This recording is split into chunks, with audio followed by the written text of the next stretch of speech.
Bom dia, Sheila. Bom dia, Daniel. Bom dia, Regina. Que prazer estar aqui com você, viu? Prazer meu, coisa boa. Sua voz é ótima, você fala com uma paz de tributo, que eu, como tributarista, já estou começando até a gostar mais ainda do assunto, né?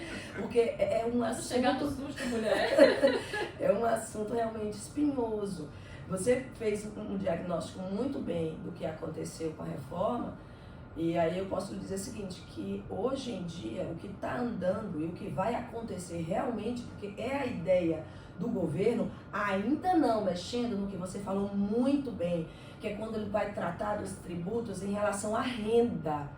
Lula, em relação ao novo governo, vamos falar dele, porque a Haddad tem falado muito mais sobre isso do que o próprio Lula, ele tem falado realmente nessa necessidade de mexer na renda, principalmente agora que está chegando nosso imposto de renda, que a promessa era isentar até os 5 mil. Agora já está se falando em 2 salários mínimos. Gente, é bem diferente de 5 mil, mas tudo bem. É alguma coisa que a gente já pode vislumbrar por aí. Mas o que está a fundo e que acredito que vai acontecer, que a nossa bancada também, viu, Daniel, do Estado da Paraíba, até porque o Estado tem interesse, é essa mudança nova, é a PEC, né, que a PI é quem está liderando, foi ele o criador, é ele que está no governo, ele faz parte do governo, está ali como um braço de Haddad, e nessa reforma, que eles consideram já madura, né, porque foi um texto levado para o Senado, que é um texto da Câmara. Bem discutido. Exatamente. Ele só vai tratar do tributo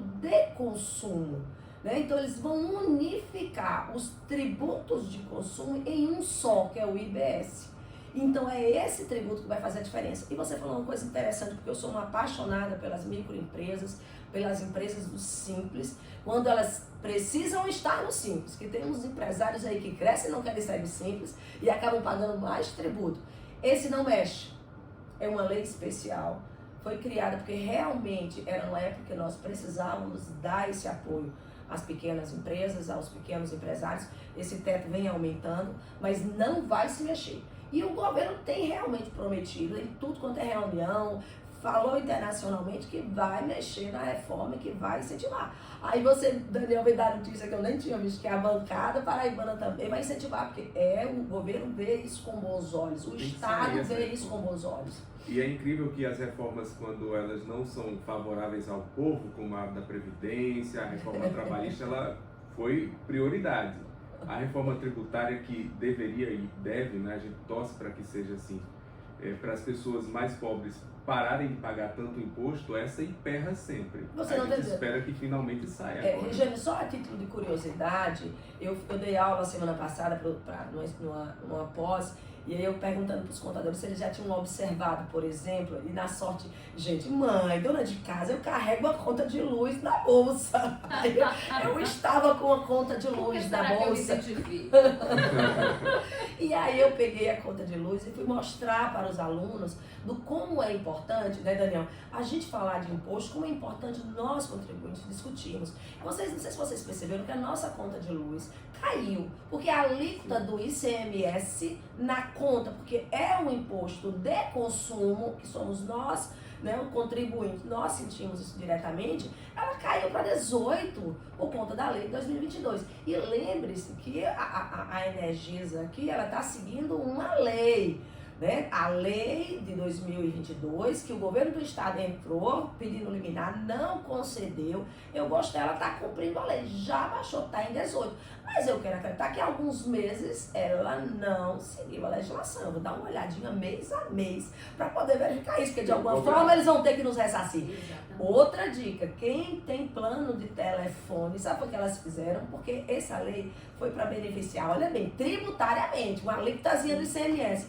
Aí eu tô olhando no meu plano e falei assim, você vai ganhar, você acabou de ganhar, a partir do dia 2 e 3 de fevereiro, bônus no seu pacote, por conta, para restituir o tributo, a baixa do ICMS. Tem que ser o dinheiro, né? Tem que ser o dinheiro, né? Assim não. Não, eles estão me dando bônus, eles me perguntaram o que eu queria, olha bem. né? Porque a lei foi do ano passado, era para eles terem cumprido, porque não houve nada que impedisse a eficácia dessa lei.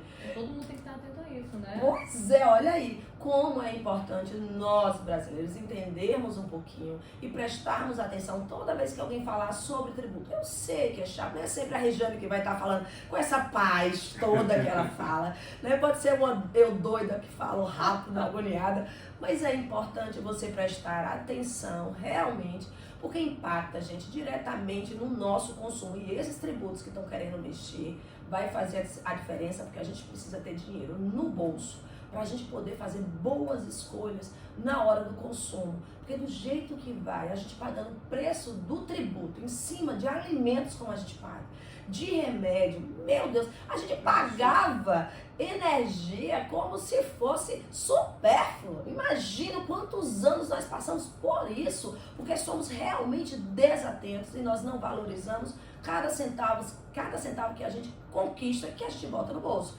Porque senão a gente brigaria, se tivesse essa consciência, a gente vivia realmente botando a boca no mundo e reclamando da carga tributária de consumo, que aí eu falo bem muito do ISS, do ICMS, em cima do que nós consumimos. E quando a população vai em cima, né, cobra, aí Brasília mexe. Brasília mexe. Esse é o problema, Dani. Mas para cobrar você precisa entender, e a grande maioria não entende, e acaba sendo manipulada, joguete, marionete, enfim, não sabe o que fazer, não sabe quais são os caminhos para conseguir de fato essa transformação. Por isso que a gente fala muito que é importante que a gente entenda de política para que a gente se emancipe como sujeito que a gente é, para que a gente possa cobrar dos políticos, porque quem faz legislação nesse país é o legislativo. Então são os vereadores nos municípios, né? São os deputados estaduais nos estados, os federais e senadores quando a gente fala da questão da União. Então por isso que a gente precisa prestar atenção no voto, porque são eles que vão estar lá, para e passo, agindo, né? Junto com os demais poderes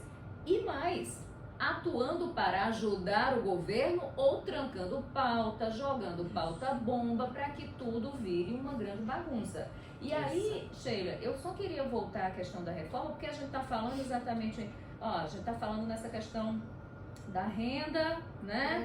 Mas a gente tem, por exemplo, a própria Constituição fala nessa questão de um tributo, né? E de um tributo que nunca, de fato, ele foi instituído. Então, existe clima, a gente consegue vencer essa barreira do poder econômico para que os grandalhões, aqueles que detêm grandes fortunas, eles de fato paguem por isso para desonerar do nosso lombo, porque é a gente quem carrega, né? É o pobre, é o assalariado quem carrega esse país nas costas. O assalariado mesmo, o CLTista, ou quem, né, seus contratos que é retido ali diretamente na fonte, aqueles 27,5%, é uma loucura. Servidor público, às vezes as pessoas falam, demonizado, né? Meu Deus, demonizado. Se você olhar um contra-cheque de um servidor público do Estado da Paraíba, pode olhar o top de procurador, de juízes, peça o desconto de contribuição previdenciária, que vai até 14%,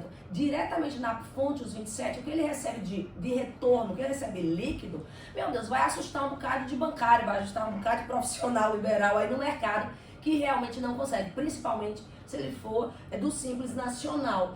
Aí onde você fala da desoneração, dessa questão de quem ganha mais, nós temos algumas formas que aí, como você disse, foi e aí foi vetado, onde o governo anterior tentou, por mais incrível que pareça, ele tentou realmente ir atrás do tributo, por exemplo, em relação aos dividendos.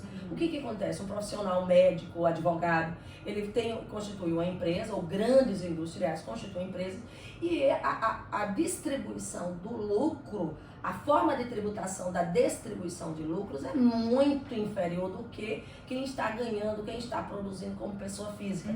Tudo bem que já é tributado pela fonte, mas mesmo assim pela empresa, ele é muito menor. Os juros também sobre o capital próprio, né, dessas grandes empresas, dessas grandes corporações, é muito maior. Você vê assim, só dar um exemplo, uma loja americanas, o proprietário, né? A forma como essas pessoas retiram o lucro ainda é muito mais vantajosa. Então você fala assim, no governo anterior tentou, não teve condições. O governo, sinceramente, se ele conseguir nesse primeiro semestre, juro a você, fazer a reforma que ele está querendo fazer, que ele está prometendo, Entendeu? Que é aquela história, tá todo mundo indicando, os governos, pela primeira vez, os governos os estados e os municípios estão a favor, significa que a bancada vai em cima.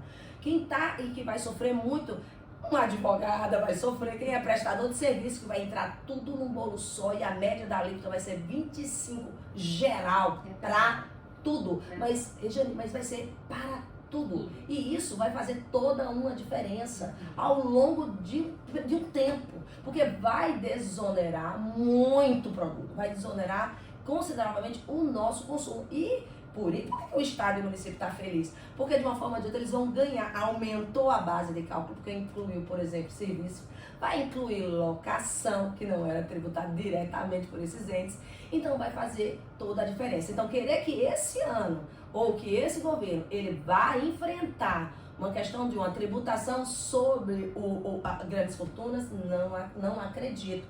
Ele está tendo um problema agora, que eu não sei muito bem a questão do discurso, brigando com o Banco Central, causando alguns problemas em relação à economia diretamente. Por conta da taxa Selic. Exato, você não tem noção do que isso já é um embate, já é um capital político. Ele está desgastando o capital político dele logo na largada. Então, se é realmente a intenção é vencer essa primeira etapa, que eu acredito que ele deveria focar nesses, por etapa, senão acaba, como você disse, acaba gerando uma pauta-bomba. E aí, minha amiga, não vai sair nem reforma em relação ao nosso consumo, em relação ao patrimônio, que, pra mim, eu juro a você, é uma crueldade você começar a nossa tabela, que é progressiva, do imposto de renda, com o valor que é hoje. Sheila, a gente vai passar o ano falando sobre isso, né? Mas você separou um recado importante aqui, que é sobre compensação de débitos com precatórios. Foi uma das medidas que João Azevedo adotou para este ano, né? Exatamente. Olha, já estava estabelecido na nossa Constituição, mas é aquilo, a nossa norma, muitas vezes, a nossa Constituição, gente, é como se fosse, assim, é a carta-mãe, quem manda. Então, depois dela, muita coisa fica aguardando a executividade. E isso parte por legislativo, por leis infraconstitucionais. O Estado da Paraíba, por exemplo, já fez a dela. Precatório, podendo compensar com dívidas de empresas, de contribuinte, até 2015, quem tem dívidas escritas em 2015 junto ao Estado da Paraíba. Você não tem noção, Regiane e Daniel, a quantidade de pessoas, se vocês não conhecem um parente, que tem um precatório junto ao Estado da Paraíba, que já vai fazer uns 10, 15 anos que não recebe. E hoje criou-se esse mercado da venda de precatórios para quitar essas dívidas. O Estado arrecada ou deixa de pagar, porque ele é obrigado realmente a pagar esses precatórios, ele acaba, ou pouco ou muito para quem está recebendo, ele destina um percentual para o Tribunal da Paraíba para poder quitar esses precatórios. Então, o que acontece? Vai facilitar, porque vai criar uma possibilidade para que esse cidadão paraibano que tenha precatório aqui junto ao Estado da Paraíba, ele coloque, comercialize, claro, com alguns deságios, para empresas que estão precisando quitar os seus débitos junto ao Estado. Foi uma boa atitude, só que, para variar, teve a lei, né? Nós temos a lei, que é a lei 12.487, que foi agora de dezembro, 14 de dezembro, tá, do ano passado, mas ela precisa de regulamentação. Então aí a gente cobra aí do nosso secretário, que eu sei que ele adora esse assunto, né? Maria Alva é uma pessoa que tecnicamente entende e gosta, para que não perca tempo não. Vamos regulamentar aí essa lei, porque realmente o Estado tem negociado muitos precatórios, tem disponibilizado muita verba para pagar precatório. Eu digo assim, muita falando em nome do Estado e pouca falando em nome de quem vai receber. Então é uma grande oportunidade realmente. Então precisa que agora o Estado da Paraíba avance nessa regulamentação, que pode ser por meio de decreto, né, para que as pessoas possam colocar, vender os seus precatórios e receber antes, até porque tem uma vantagem. Eu fico lembrando aqui até de uns precatórios que eu tenho de honorários, que ainda nem constituiu o precatório, mas já está com trânsito julgado, já está aprovado, que mesmo nessa situação eu vou poder utilizar esses créditos que eu tenho de precatório, antes mesmo de ir para a fila, para vender e negociar, porque isso foi autorizado pela Constituição e nessa lei eles deixam isso muito bem expresso. Sheila Sodré, semana que vem você está de volta.